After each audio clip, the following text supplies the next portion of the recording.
definitely pulled on some heartstrings. Informative, amazing, makes you feel things. Highly emotive film.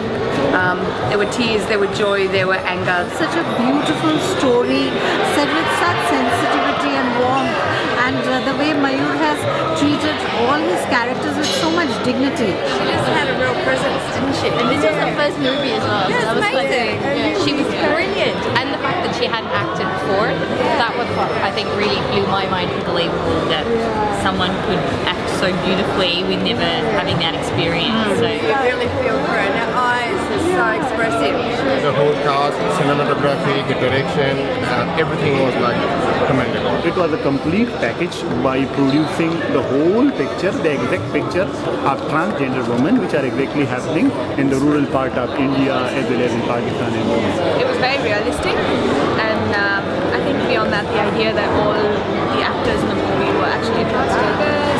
And when you see films like this, it gives you a better understanding of a community which you probably might not even have been aware of before.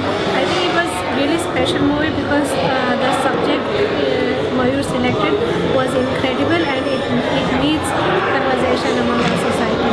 I don't know how your perception couldn't change from watching something like that. You know, it's very powerful, that kind of stuff. I think that it will definitely give you some understanding of what they're going through, and with that compassion will come change. This kind of movie actually makes a significant impact on the mindset of people. Yeah, I do think it can make a difference as long as people get there and watch it, and we'll spread the word.